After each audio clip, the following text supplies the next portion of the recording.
Hi, guys. How are you? We're back to the Neil Haley Show here on the Total Celebrity segment. I'm excited to welcome the program. We're going to talk about One Chicago. I have Miranda Ray Mayo from Chicago Fire and Jesse Lee Soffer of Chicago PD. Guys, thanks for coming by. How are you? Thanks for having us. Absolutely. Yeah, thank you. We're excited to chat with you today. Again, season finale. Let's go first with Miranda. How excited are you about the season finale? I'm very excited. I'm very excited to see fans' reactions. I think that they are going to go nuts. I don't think that their reactions are, going to be like joyful, happy-go-lucky, but it's going to be really fun and entertaining for me to watch. It's like tables are flipped. Normally it's them, really relishing in the pain on screen, and I think that's going to be me at the end of this season finale. Absolutely. And let's go to Jesse. How about you? And you always like when it's kind of like you guys are together as one, right? Of Chicago, especially a season finale, to have that. You like that, right? Yeah. I mean, although this year, our we didn't do a big crossover for the finales. We kind of all did our own thing. You like being part of a team. wasn't. You like being a team in so many ways. All of you together. Oh, of course. Yeah, of course. We're so fortunate. We have this huge Dick Wolf universe to go and play in Chicago. It's amazing. Absolutely. And so what should we expect for you for the season finale? So you can the finale is going to be very intense for the fans. Just like Miranda said, I don't know that they're going to be happy. Some moments might make them really happy. Other moments they're going to be like, "What are you doing to me?" I think it's going to be a roller coaster ride. The team is very divided. Burgess, something awful happens to Burgess, and we're all fighting to get her back. And the way we go about doing it is going to be very different. There's going to be a few members of the team on this side, a few members on this side, and it's going to be a huge conflict. And it's kind of one of the first times there's a crack in the unit. And I don't know if the fans are going to be stressed out. That's what I think, in a good way. Oh, we'll see, but that's good. Then it keeps them going. And that's the fun thing about it, right, Miranda, is you constantly see your fans each season just wanting more and more, right? And then say, oh my gosh, that season finale. Now I got to wait till next year, next season. And that's the kind of a show that keeps going on and on to be a part of it. It's amazing. 1000%. It's a very toxic relationship, you know what I'm saying? If my fans and our fans, if the fans were a person, and then the One Chicago universe was a person, it would be, we keep hurting really them, toxic. but they keep coming back. Exactly. That's what shows are supposed to do, right? And now you're maniacally laughing. Exactly. If you don't entertain your fans, they don't come back, and then you don't get renewed. Bottom line. So there you go. And if you don't make it so that you can't wait to watch next week, and the competition factor's fierce in this industry now, right? Absolutely. And it's a toxic relationship. I think she said it right. Oh, you like that one. You like that one. And Jesse, I guess, what would you say to your fans right now why they should tune into the season finale? Because it's a roller coaster. It's going to be so intense. It's scary. Marina Squarciati kills it. She does an incredible job in this episode, and everybody does. There's performances. Ruzek and Atwater have such a conflict. Halstead and Voight are going at it. Halstead and Upton have this huge cliffhanger at the end. And Tracy Spiridakis has this amazing moment. She killed this scene that we did. So emotional and heartfelt, and it's got everything. The episode's going to be really entertaining. Fantastic. And that's what I think the exciting part about it is, guys, is everyone needs to tune in. May 26th, 9 p.m. Eastern. Everyone needs to tune into the episode. And one more thing, Miranda, what do you want to say to your fans why they should tune in as well? Oh my gosh. I mean, listen, it may be a toxic relationship, but it's going to be so much fun. Like a roller coaster, you know what I mean? It's the stress going up, and then you go down. It's amazing, and you run and you get back in line for more. It's going to be great. And what I hate, guys, is if we tell anything, everyone goes back and binge watches. We all binge watch. That's all we do nowadays because of COVID or in our schedules. We never find the time of the day. Go back, but everyone needs to tune in this live, but then catch up to all the other episodes at NBC.com, right? Catch up to the whole season. Absolutely. Start from the beginning. Exactly. Well, I appreciate you guys stopping by. Thanks again and take care. Hey guys, welcome to another edition of Your Beautiful Day, the Gratitude Radio Network. I'm Jen Hall, Mother of Gratitude. And with me today, we're going to be talking a little bit about swagger and everything you need to do to unleash your swagger and become everything you want by Leslie M. And we have with us Neil Haley. Hey, Neil. Hey, what's going on, Jen? Excited about our guest and always interesting about this whole Clubhouse connectivity. And I'm excited about her. And she seems so motivated to talk with us today. It's gonna be a lot of fun. It's going to be an amazing day of gratitude. Pearl, how are you doing today? Hey everybody, it's awesome to be here. So this is like right down my alley. As a life coach, I love just keeping it real, tell it like it is. And let me just tell you, swagger, I'm excited about some things I want to do with this book. So I am psyched to be in here. So let's kick it off. Oh my gosh. Okay. So gratitude is something that everybody needs. It's a superpower, but we are bringing you a superwoman that has something else. And that is unleashing the swagger in yourself. Welcome, Leslie M. Hey, beautiful people. Thank you so much for having me. Absolutely excited. And see, I love the whole setup. I could tell you have the swagger and the fact, look at you. You have your books all lined up perfectly with your book and everything and your whole brand, totally living your brand, aren't you? Oh, listen. This is my absolute purpose in life. I eat, sleep, breathe swagger. Excellent. All right, Jen, first question.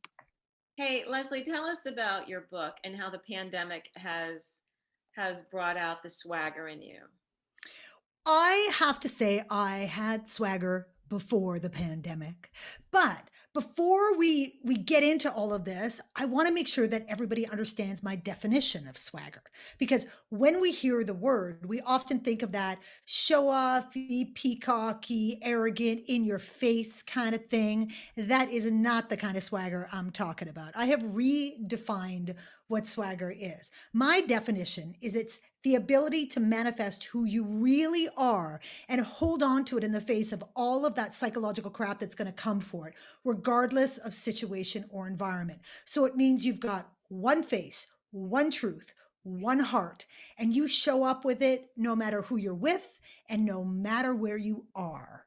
So I think that the pandemic has been a really interesting challenge when it comes to swagger, because the upside, if I can call it an upside when we add the word pandemic in there, the upside of the pandemic is the fact that people have no longer had to pretend that they are perfect. We know that nobody is shiny and perfect. There's craziness going on. You got your kids running around on the Zoom calls. The dog is barking in the backwards. You forget to put on your pants.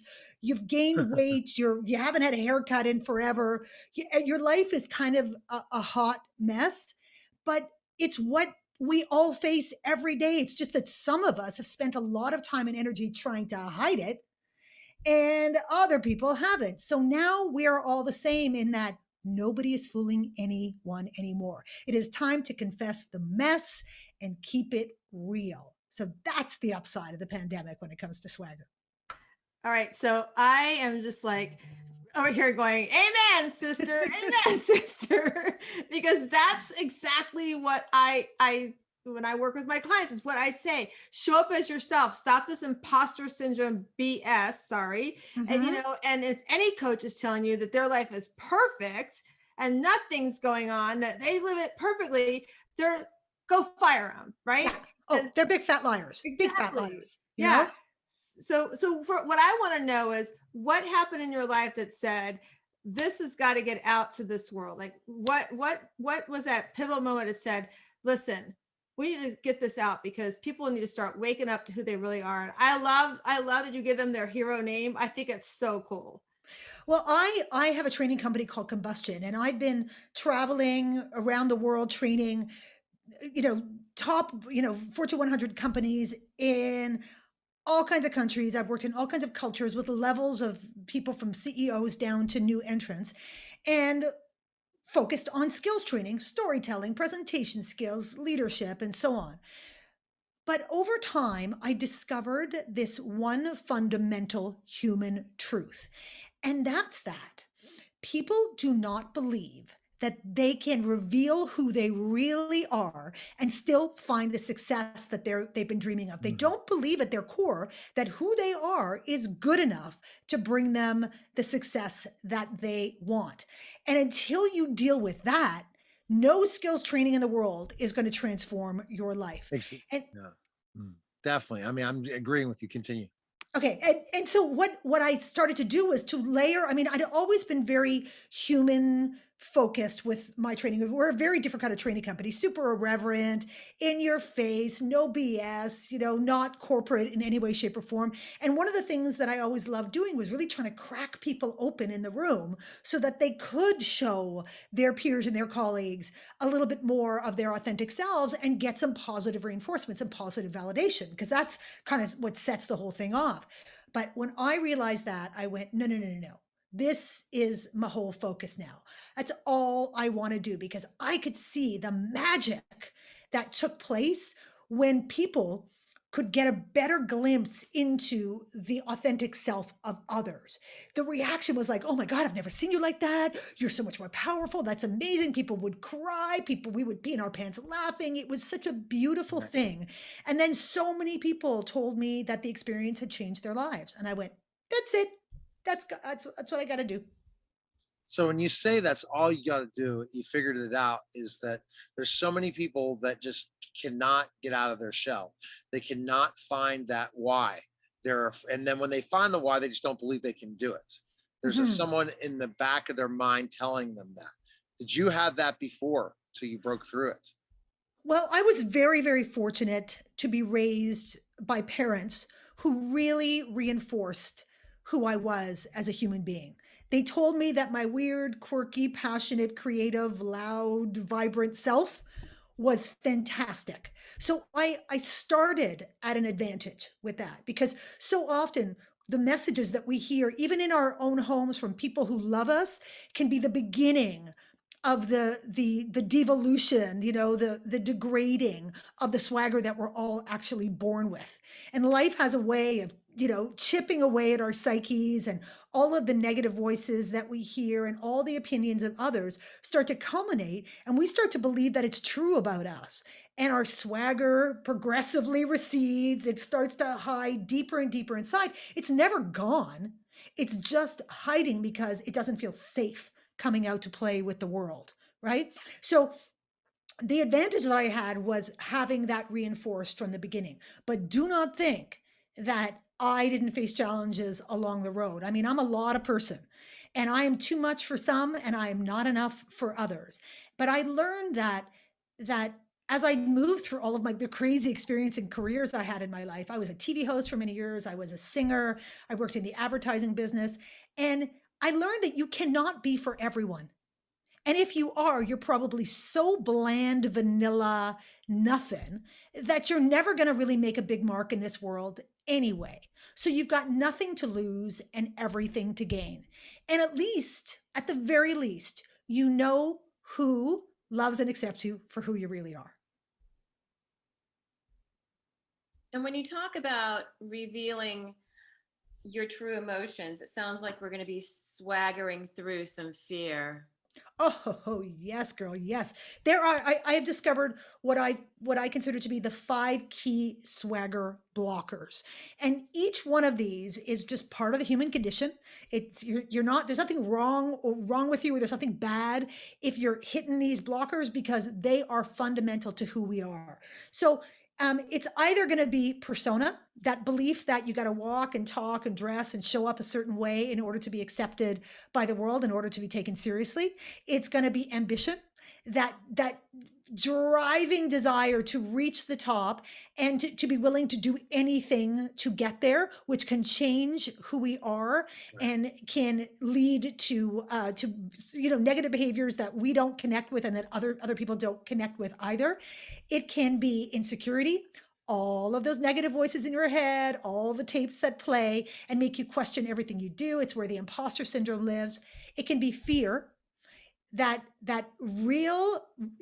fear is real, that if you reveal yourself to people, bad things are going to happen. You can really do a number on yourself believing that may be the case. And the last one is pain.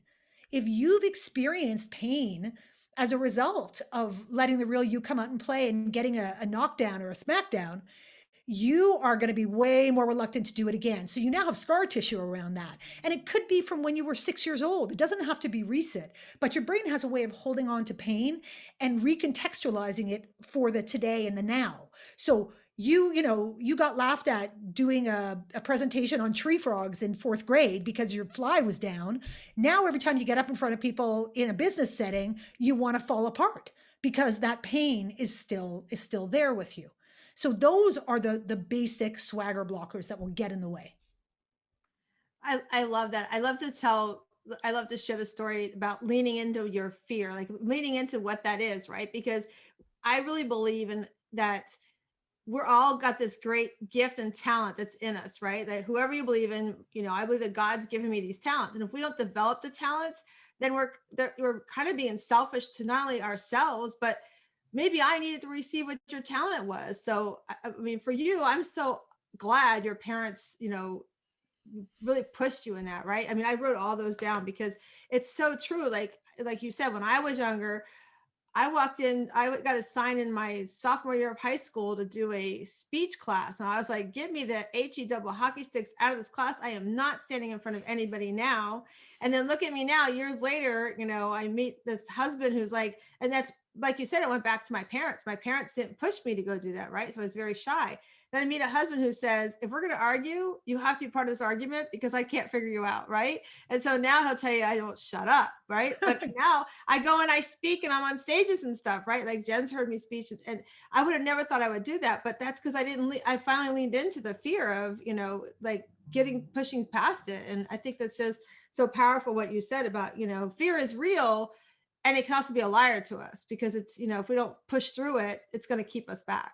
Well, my mom used to always say to us, whenever we expressed a dream, something we wanted, all those lofty aspirations that you have when you're a kid. I want to be an astronaut. I want to be a famous singer. I want to be on TV. And she would say to us, why not you? And she would wait for an answer. My mother didn't play. She'd be like, and why not you? And we'd come up with, if we could come up with some reason as to why we weren't good enough or smart enough or whatever, she would break it down. She would not let us walk away from that conversation believing the negative voices in our head. And what she also taught me, which I have brought through my entire life, I use it in my coaching all the time, is the question, what's the worst thing that could happen? Exactly. Like for real. I play this game with people, and it's called, and you guys use this game, it's a great tool. It's called And Then What? So when someone expresses a fear about some situation, what I get them to do is to walk me through it literally moment by moment, not in this big extrapolated picture, but moment by moment. So if, let's say, I'm just going to make it up, I'm afraid of speaking up in a meeting with a boss that I find super intimidating. And so I say, okay, so let's walk through it. So we get into the meeting, and okay, and then what? And then my boss starts talking, and then what? And then I disagree with something that he or she said, and then what? And then I say, I don't necessarily agree with that. And then what? And then my boss gives me the kind of side eye, and the story continues and continues. Inevitably, that story will end up with them saying, and then I end up homeless on the street. Like inevitably. And I go, okay, good. You've gotten it out of your system. Great. Now, at what point did that story cease to be realistic?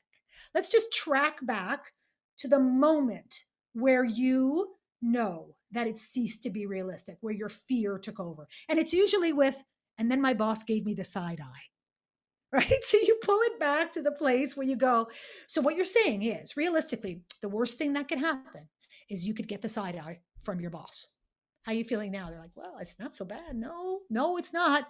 And even if we went 3 steps beyond that, the worst thing that would happen is only 3 steps beyond that, but it is not homeless on the street. That is not what's going to happen to you. So contextualizing fear is super important. Why do we all end up on the street? I mean, that's my thing. I love what you said.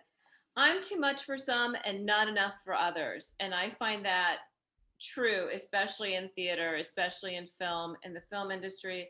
You know, it's exactly what, you know, and then what? And Yeah. then what? Who cares? And You know, then what? Exactly. you got to find your tribe. You got to find your tribe, and your vibe will connect you to your tribe. So they can't find you Sometimes unless you're it'll take hiding. forever. Leslie, sometimes it will take it forever just because you're just, you know, you're not getting yourself available for that tribe. You think it might be social media in the old social media days, and really that's just a bunch of smoke and mirrors. But with now the app, the era of the social audio, now you really can connect with your listeners and your followers compared to before you couldn't, and get Well, all you have when it comes to those audio apps is to speak your truth. You can't, that's all you got. You can't hide behind you know, you get- filters and glossy and fancy and, Exactly. you know, and Photoshop. You just got to speak your truth. That's all you got. That's all. And so then when you find that tribe, some people find it in specific, you know, opportunities or different things, and they connect with them in, you know, communities. It's such an important thing because once they have it, then they know they truly want to follow you and go with you. And you have to just take that chance to put yourself out there to do that.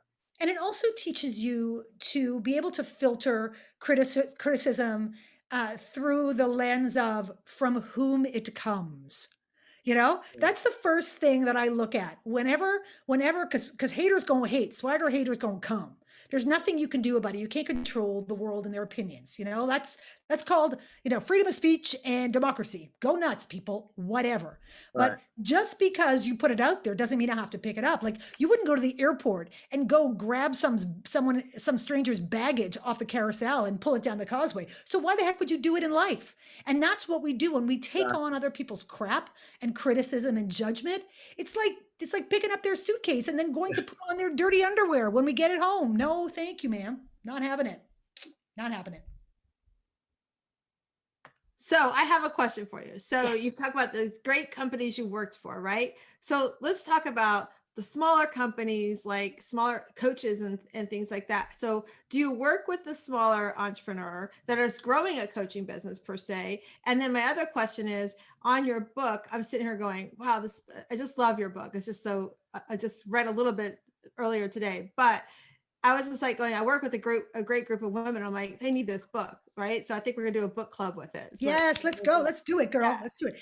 And because I come from a training background, I didn't want this book to just be fluffy, wuffy, inspirational BS. I wanted it to be practical, pragmatic, actionable, doable. So there are countless exercises in the book because you've got to do the work. You're going to have to break it down piece by piece, blocker by blocker, and systematically work through them in a way that you can start to see the change and see the result. So I also created a 40-page companion workbook to go with it because I wanted people to be able to, I didn't want them to have to mess up the pretty book because it's really pretty. And I wanted them to have not just what was in the book, but a whole bunch of bonus exercises so that they could use that and really turn it into their Swagger Bible over time, because you're going to capture all of those Swagger mantras and all of those exercises and all of the things that you're going to want to refer back to time and time again. And to answer your earlier question, I work with any and everybody. I've got clients who are independent business owners, people who have startups, people who work within corporations, people who work within small companies, people who are trying to figure out what their next step is, who are not working at all. They're working on themselves as opposed to working on their business. So I'll work with anybody who wants to do the work. That's all I care about. That's my commitment. Awesome. Good, Jen. Leslie, you talk about what to do when you lose your swagger, but I am really interested in ways to protect your personal power. Mm-hmm. Once you get your swagger back, how do you protect it? How do you keep it? What do you do? People will come for our power in a million different ways. My visual for it is like we are all this beautiful power buffet. Like, you know, when you go to that good Chinese food restaurant and they have that massive buffet with everything that you could imagine. You got little spring rolls, you got little sushis, you got little wontons, you got little snacky. I mean, it is just a feast for the senses. That's what we are to people. And those snackers are going to come. They're going to want a little taste and a little bite, and they're going to pick away at our power if we let them. Now, here's the thing about power. Here is the magic secret about power. No one can take it from you. Only you can choose to give it away. So don't. I want you to imagine those metal gates, you know, that come down when the buffet is closed, and people can smell it and people can see it, but they cannot reach their stinky little fingers in there to get a bite of your good stuff. People will try and take your power in so many ways and for so many reasons. Sure. They'll do it to make themselves bigger. They have to make you smaller. And the more power you have, the more they're likely gonna have to try and take some of yours in order to bring you down. Sometimes people come for your power because they don't have any of their own, and they're trying to, you know, literally get a piece of you. People will do it in passive aggressive ways, like trying to get you to apologize for something that you should not have to apologize for because you didn't do anything wrong. They just didn't like it. Well, sorry, that's on you. You know, as long as your intention is clear in this life, you should have to apologize for very little. So true. You know? All right. So Pearl, finish up with a question and then we'll go with the gratitude question. So you talk about your superpower. So I want to know what is your superpower name? Well, I am the dynamite unleasher, because that's what I do. I like to blow people open and pull out all of their good stuff. That's my superpower, really, is to be able to crack people open and pull all the stuff out of them and hold it up to the light for them to see.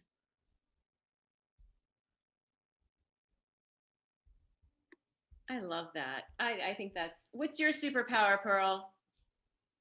My superpower is I am a connector. I will connect you to everything that you need to be connected to be able to find the path to put your self-care first. And if you don't work through that connection, then I'm going to come and hold you accountable to it. So I'm going to call you Sticky Soul Connect. That's your superpower name. The sticky is the bringing people together and holding them together. The soul is the way that you do it, and the connector is the end results. You are a sticky soul connector. I love it. Neil, what's your superpower? Because you are a connector as well. I don't know this. I guess superpower is I can handle any challenge. You're like Superman in my life. I can handle any challenge. You throw a challenge at me, I can handle it, which again is an interesting thing. All right, now we got to get to that gratitude moment, Jenks. I love it. I love it. This is what I've been waiting for. So Leslie, we ask all of our guests one question, and it's not a surface question. You're not thinking everybody like it's the awards or anything like that. I want you to drill down and take in one moment where you had a gratitude moment and it changed where you were going to where you are right now.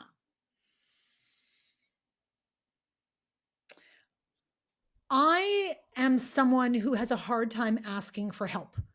I like to give help. I'm not so comfortable asking for help. But when I was going through this whole book launch thing, I realized that at some point I was going to have to reach out and ask for help, because you can't do it alone. And you really need to reach out to your whole community and say, hi, can you support me in this? And hi, can you do things for this? And, and I was dreading it and I was agonizing. And I said to my friend, Jeffrey Shaw, who's also an author, who had a book coming out at the same time as me. And I was like in tears, and I was saying, I don't know what to do. I'm so uncomfortable about this. I don't, whatever. And he said, Leslie, you have been paying into the bank of goodwill for such a long time, and everybody knows it. And it is time for you to make a withdrawal, and nobody is going to say no. And I was like, do you think? He said, I know this. Absolutely. And I took a step back and went, well, that's kind of true. So I guess I'm going to have to make that leap. So I was so grateful for him for reframing that, because otherwise I would have been holding on to a lot of my own fear while I was going into this and feeling kind of apologetic by asking people to help me. But really, I was giving them a gift because they got an opportunity to give back to me, which they all told me made them happy. So I was like, oh, that was a big learning moment for me. And I've been so grateful for all the support. I'm telling you, it's been like, been my book mitzvah. And I feel like I've been hit by a Mack truck full of love. That's what the last little while has been for me. All right, Jen, close Thank out you. Leslie. It was such a great guest. Oh my gosh, we are so blessed because former TV host and advertising creative director turned training guru, Leslie M., has spent her afternoon with us. And we have to thank you, Leslie. And we are so excited about the way that you're going to be transforming people's lives, putting more swagger into the world and helping us get through our fear so that we can swagger through our own life. And that is a huge gratitude moment. Hi, everyone, and welcome to the Neil Haley Show. And I'm excited to welcome program Rachel Mack, NBC's The Voice contestant, final top 5. You got to be elated by this, aren't you? Yeah, this is crazy. I was a one-chair turn in the beginning, and I'm the only minor and I'm the only female left in the competition, and it's the finale, and it's really crazy. I can't believe I'm here. Well, I can't believe that, you have an opportunity at this age to be where you are. And again, being with team Nick, tell me a little bit working with Nick and what you've learned so far from that experience. Nick is an amazing coach. He's so wise and he knows exactly what to say. And I think he's a perfect coach for me because he's gone through a lot of the same experiences. He started off really young in the industry, and he's able to not only just vocal coach me, but kind of mentor me and like how I'm to go about this and handle all this, this craziness. And yeah, I know what you mean about craziness. Everything came at you from, just obscurity to now. Wow. And how are you taking it? Especially like your social media profiles, everyone hitting you up once the story came out. How are you handling all this? It's different because, it is going crazy, and, I'm verified on Instagram, and, people DMing me, but at the same time, it's like, I'm still here doing the work. So I haven't really seen the outside world or been able to take that in yet and like seen what it's like out there, had that kind of reception, if that makes sense. So I'm just kind of just living life in my own little bubble, and I'm really excited to see what it's going to be like outside of The Voice, if that makes sense. Why should you win The Voice? Why you?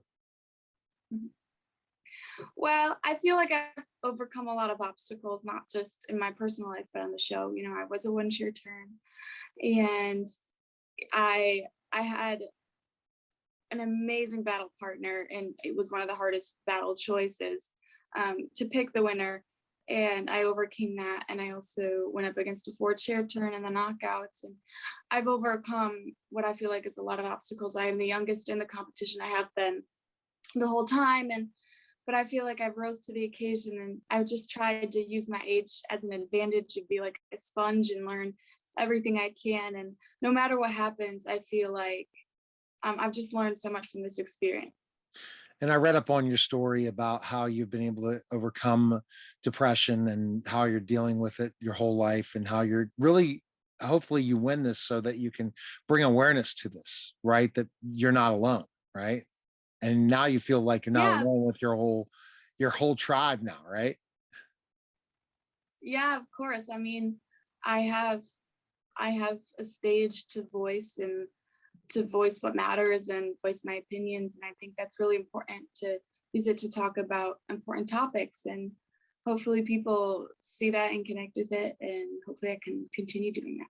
There's tremendous amount of musicians out there really to speaking about what you've gone through, and hopefully you get more and more to reach out to them and collaborate with them in the future when you win The Voice. Let's hope that happens. So Welcome to Your Beautiful Day. I'm Jen Mog, Mother of Gratitude, the Gratitude Radio Network, and we have a special program for you today. I am so excited, and I'm also excited that we have the production company that I'm a part of, which is Firestrike. We have Terry Hopkins in the house. Hello. Man of a lot of words. And we also have with us Neil Haley from the Neil Haley Show. Hey, Neil. Hey, what's going on, Jen? Excited about our guest and excited about always learning the art of filmmaking. It's so interesting. Pretty awesome. And also we have Pearl Sharenza, who's a life coach. Hey, Pearl. Hey everybody, good to be here. I'm excited about to seeing how we're getting back to somewhat normal now with filmmaking too. So way to go. Yeah, it's great to finally be back to the promotion end of things. And I'm Mukesh, you agree with me as well. Like to hearing about finally promotions of movies more and things going a little bit more semi back to normal, right? We're getting there, right? Yes, we are Well, getting there, yes. sorry, without further ado, I want to be able to introduce our amazing guest today because he has a feature film that's The Elevator. It's a dramatic family film based on true events, which is one of my favorite things as being a filmmaker, and also starring Oscar-nominated actor Eric Roberts. Thank you so much for being with us, Mukesh Madi. Thank you, Jen. I really appreciate, and thank you, the Neil Haley Show, for inviting me on this. Thank you, Pearl, to be part of this. Um, Go ahead, Jen. Thank you, thank you. Well, tell us a little bit about yourself and becoming a filmmaker. Okay. See, I always liked the glamour life, and I always wanted to be to produce movie or be in the part of the filmmaking and all. But unfortunately, it took little longer time because like I was born and raised in India, and I'm from the middle class family. So like I chose to be in the fashion industry, then the filmmaking till the time I have my own money.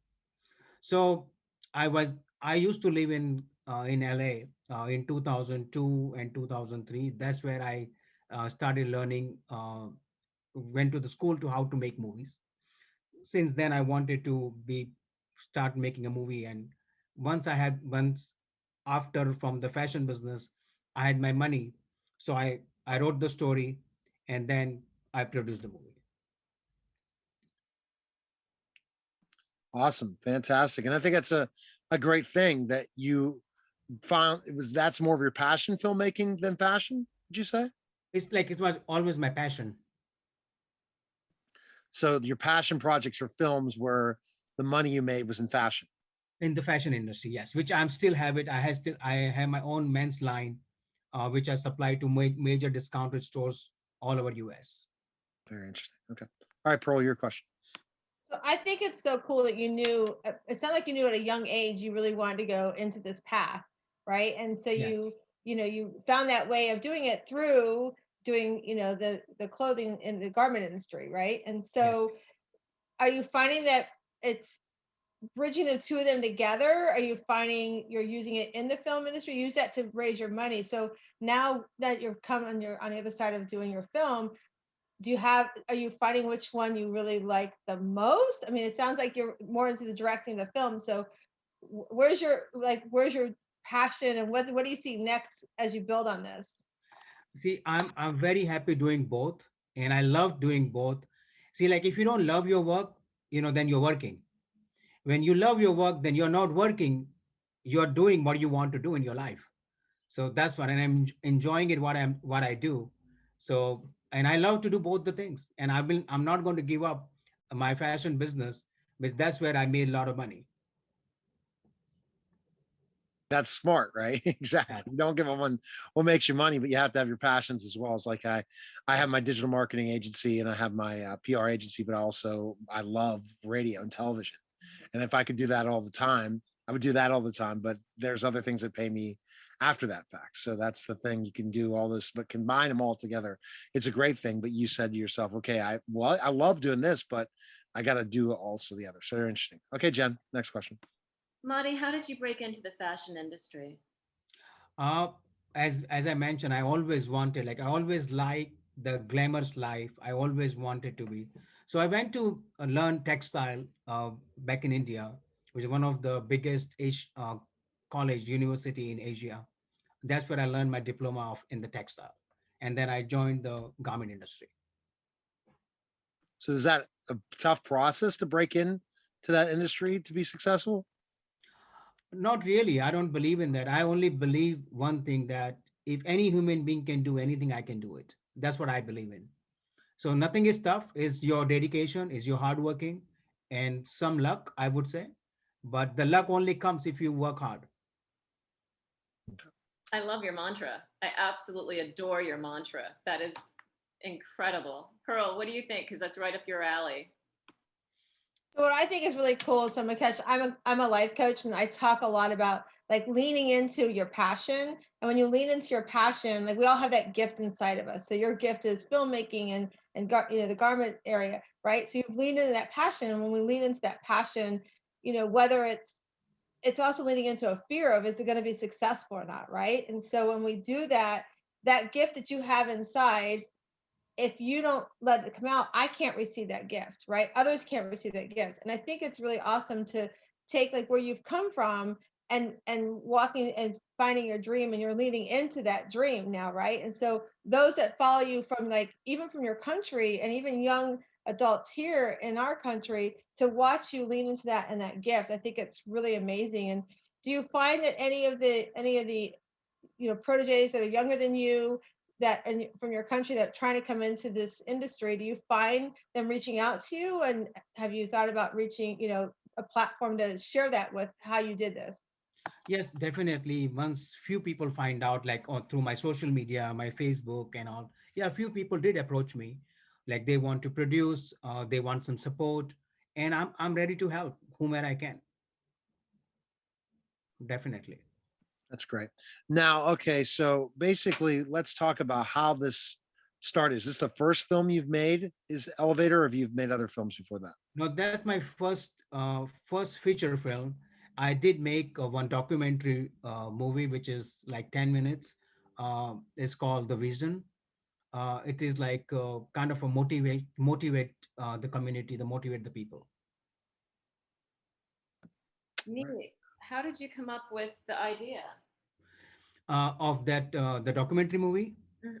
Yeah, Ac- for the documentary. Okay, so what happened actually? I was talking to back in New York with one of the persons, like I want to get into the movie, and I wanted, like I was looking for like online and googling whom I can find.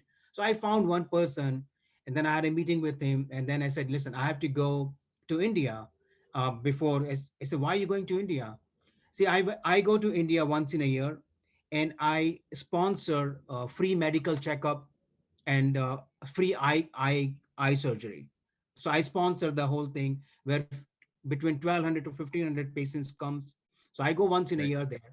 So when I was talking to him, he said, "Oh wow, that's amazing. How about we make documentary movie on that?" I said, that's a great idea. So that's how I made that movie. Wow, and that's awesome, because it's again, they tell us how you decide to help people like that in India. What was the Yes, like mindset for this. that? The idea is to that if I can go back to India and help the needy people, I'm sure if they see my movie, they can also go and they can do whatever. That's the kind of like motivate the people. That's great. Good, Pro. Sorry, I could. So I think, because I think that's awesome, because I think it's really important that we take care of our community as well. So watching you take care of the community, I think is really just amazing, and I love that you're doing that. So I'd love to know more about this film, The Elevator. Tell us more about your upcoming film. Okay. So as mentioned, Jan has already mentioned, is based on the true event. It's a family drama, which I would say 98% of the people will connect to this movie, and they will understand, yeah, it can happen to them, and it must have already happened to a lot of people already. And it's like the message which I want to give to the community and to the audience, that be prepared. You don't know what can happen in the life. Are you prepared for it? Like, are you ready? Do not leave anything pending. Keep finish your job. Spend time with your family. And to make this like G-rated or PG-rated, the idea is to make a film which is family drama, so then everybody can watch together. And I think this is the right time, this pandemic situation, where all the families are together and they can watch. So, so that's the movie about it. I don't want to talk much about the movie, No, that's but okay. yeah. Yeah. We could talk about the logistics of it. That's it. Not telling the story. I got you. All right, Jen, next question. Terry. Eric Terry Roberts. wants to ask something. Yeah, yeah. What's it like working with Eric Roberts? Never worked with a guy. He is amazing. He is such a sweetheart. He is so friendly. Oh my God. Like he's cool. He's cool. He's amazing. I interviewed Eric and his wife, and oh my gosh, it was the Eric Roberts I saw in films and movies and TV was not the Eric Roberts I met as a person. Wouldn't you agree? It's a completely, they're different people. And he's not the villain, at least in the different villain. He's a really laid back guy, isn't he? That's what I learned from doing an interview with him. Right. Where did you film it? We filmed in New York. New York? Mhm. Are they pretty much open in New York now as far as No, filming and I, set? honestly, we had a shoot, like we did shoot in 2019 before pandemic, but it got little delayed because of the pandemic in post-production. Right. We did in September 2019. That's September, October. incredible. Yeah, Incredible you distribution. were lucky. Well, you're talking about distribution. Is that what you're out in LA for right now? Yes, I'm LA to just finish the few things which I think will be done in a couple of weeks, and then having a meeting with Paramount and also Miramax, and also like one of the guy who has a connection with the Netflix. So I'm meeting with few people at the same time. Good, good. Sounds like you're on the right path, my friend. I believe so. Yep. That's it. That's cross fingers for you. Thank you. Yeah. Appreciate it. All right, Pearl, next question. So do you have a target date when you are trying to premiere it, and where you're going to premiere it on Netflix only? No, see, we are planning to go out everywhere, and who are going to give us the more money, we're going to give it to them. I mean, that's what it should be anyway. So we are targeting Netflix, Amazon Prime, Hulu, Hallmark, uh, as I mentioned, Paramount. Then I'm trying Disney, but I'm not sure about the Disney whether they will like or they will be interested in this kind of movie or not. But we're going to approach everyone.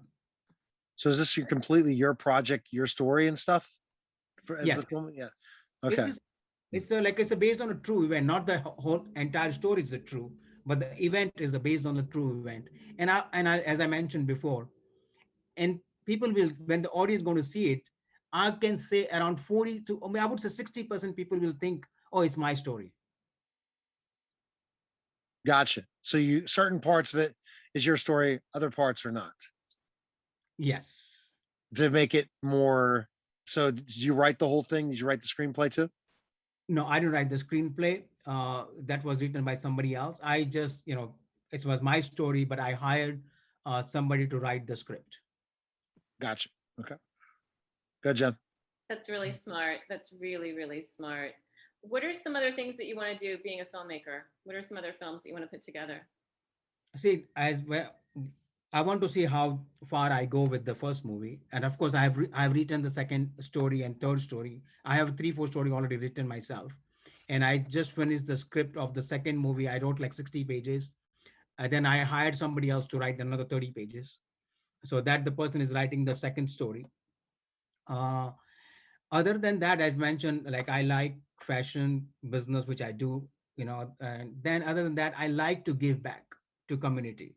So I do, like, I was a president of the Rotary Club. I'm sure, the Rotary Club, guys know. So like, Yes. the Rotary Club is like a Lions Club, same thing, we normally do charity work. That's what we do. So I love doing that.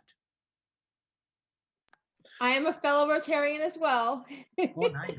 Nice. Yeah, so I love that you're doing that as well. So when you looked at the cast, did you have an idea who you were looking to cast for this movie, or how did Yeah. the cast come about? No, I had a pretty much good idea about it, and yes, definitely Eric Robert was not here in my mind, Okay. but I had somebody else. But then it's difficult, it's not always easy that whatever you want, you get it. as long as you're ready to adjust, you're ready to compromise, and and as long as it works for you, it's fine. So then somehow we got connected with Eric Roberts, and when I heard Eric Roberts, I said, that's amazing, I definitely want to work with him. Right. And then he loved the story. That's why he said, I will do it. He wanted to read the script. Once he read the script, he agreed on it. Yeah, it's interesting when you talk about that processes, sometimes finding the right person to play a certain part, and then you find that person, they end up fitting the role perfectly after the fact. Can you kind of expound on that a little bit? Because you weren't thinking Eric Roberts, but Eric worked out perfectly, right? Yes, 100%, 100%. So Markash, is Eric's role, is it more of the hero? What is his character? He is the lead actor role. He's the leading actor. He's a family man with the 3 kids, and the story is like, I'm going to share some of them. Uh, he has to go on Saturday to work because some important work he has to finish, and the same day his daughter birthday. So he has to come back early for his daughter birthday, but the he has a different destination, a different destiny, I would say. And so he could not come on time, and the family, and I would say there's something uh, looking like Eric Robert, there was an accident. So family got to know there was an accident on his street, and they rushed to the hospital. So that's kind of the story. Okay. And then we'll learn from there. Okay, awesome. Good, Pearl.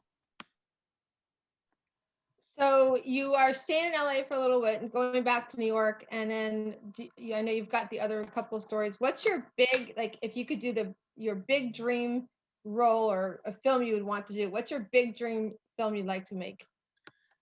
So far, Pearl, I would say grace of God, and I would say thank God. Whatever dream I had is all fulfilled so far. Whatever I wanted to do it so far is all done. My next dream, which I have, is I want to open up a free school in India, to educate the needy people, to the people who can't afford to go to school, the kids. So that's my biggest dream. I would say that I want to open up a school there where the kids can get a free education, free costumes, free food, That's great. everything free. That's my biggest dream. Definitely paying it forward, right, Jen? I think we can help make that happen, because I want to talk to you off camera about that when I was about to write out what charities in India, because that's what I'm looking for as the Mother of Gratitude. It's a part of my heart, especially if you're doing a school in India. Gratitude Radio Network would be interested in that and partnering you. Thank you. I appreciate, Jen. Yeah, Markash, this is perfect. I absolutely love what you're doing and going after your dream and going into fashion. And I have some friends over there that are doing the same thing. I don't think Robin and his family have gotten into film yet, but my God, they look amazing. And there's no colors like the colors of India. True. So, Mukesh, I'm looking at things, what's happening in your native land of India. How do you feel right now with what's happening? I mean, it's just terrible. We're seeing it from our lens, from the United States, and I have people that I know in India. What are your thoughts? Do you want to speak about that? Sure. Why not? Means definitely it felt terrible, feels sad what's happening right now. If it doesn't matter whether it's India or anywhere, when the people are dying, for no reason, because of this pandemic, it breaks our heart. It doesn't matter. Last time we had the same kind of situation in New York. So like it's really like a sad part, and which is we can't control this. Like right now, everybody's trying their best, but this virus, uh, I don't know how to control. And right now, as compared to India, which is not as a good infrastructure what you have in the United States or in Europe, but if you compare uh, with United States or any other country, percentage wise, if you go the percentage wise, because the India is the second largest population, which is a 4.25% more Wow. 4.25 times more than the US population. Yeah. So you see the numbers high automatically. But percentage wise, if you go, the mortality rate of percentage is just 1%. And if all over together with the total population is 1.9% of the total cases, as compared to US is 9.8% total cases. But if you see the numbers are high because the population is high. And right now, as you know, we don't have good infrastructure. We do not have many hospitals, but people are very helpful in India at the same time. Like a lot of churches, just an example, we call temples, they converted it into the hospitals. So people are helping. And we have sent, like from our community, we sent 5,000 oxygen concentrator from US to India, to just give away. Fabulous. Okay, Jen, I know you have your gratitude question for Mukesh. Thank you. Thank you. Every episode, we always ask the same question. And it's so inspiring for other people. And that is, what was your gratitude moment, Mukesh, where your life changed, where it pivoted and it brought you where you are today? That gratitude moment. Can you share that with us? It's tough one. Is See, honestly, I have learned from so many people, because I worked, uh, started in India, then I moved to Dubai, and then New York. So I am thankful, and I, of course, I give gratitude to every people whom I work with, because I've learned something from someone every time. So I would say definitely to everyone. But the best thing which I learned, if you want to ask me that, I learned from my father. My father used to say that if you want to get heaven, if you want heaven, you have to die for it. If someone else will die, you will not get heaven. What does it mean is, if you want to get something done, you have to work for it. You know what I'm trying to say? That's the Yes. thing. That's what I learned from my father and followed that. And I always believe in hardworking, and that's what I would say. So gratitude to a lot of people. I can't just give only 1%, because I learned from many people. Okay, Good great. answer. Thank you so much for sharing that gratitude answer with us. Thank you. And Pearl, do you have any last thoughts? Anything to say? No, I just want to say that, Mukesh, I just love it that you are, as a fellow Rotarian, you are, definitely paying it forward, taking care of the community. And, I think it's a beautiful thing, especially with everything that's going on in your country and what we've been through the past year. I just think it's a beautiful thing that you are doing that. And I want to thank you for doing that. Thank you very much. All right, Jen, go ahead and close it out. Thank you. Mukesh, where can we find your information? Where can we find the elevator? Can you give us your See, info? we are, as of course, on IMDb, definitely, okay. And then we are on Hollywood Digest, we are on Party Press, Party Press, whatever. We are on BuzzFeed. We are also on PVA Magazine. And of course, it'll be more, we'll keep updating. If you Google it, we are on the first page. If you Google Mukesh Modi movie, The Elevator, we are on the first page. Good. Okay. That's the big thing. All right. Well, we appreciate it. I just, again, I'm blown away by how you're living your mission to help others through your success and paying it forward with your goals. And your goal of the school is a tremendous school. And I have some people also that have that same mindset, that are successful in India, that look at, hey, how can we pay it forward? And that's fantastic for sure. So back to you, Jen. Thank you. Thank you, Neil. Thank you, Pearl. Thank you, Mukesh. We have had the absolute pleasure of sitting down with director and filmmaker Mukesh Modi for his feature film, The Elevator, a dramatic family film based on true events and starring Oscar-nominated actor Eric Roberts. You have to check this movie out and check him out on IMDb. Thank you so much for listening and for being with us today. And Firestrike, how can I forget? Terry Hopkins with Firestrike for all the movies that we make. I hope wherever you go, you have gratitude with you. And as we've learned today from More Cash, nothing is hard, everything is easy if you put your mind to it. And don't leave anything pending in your life.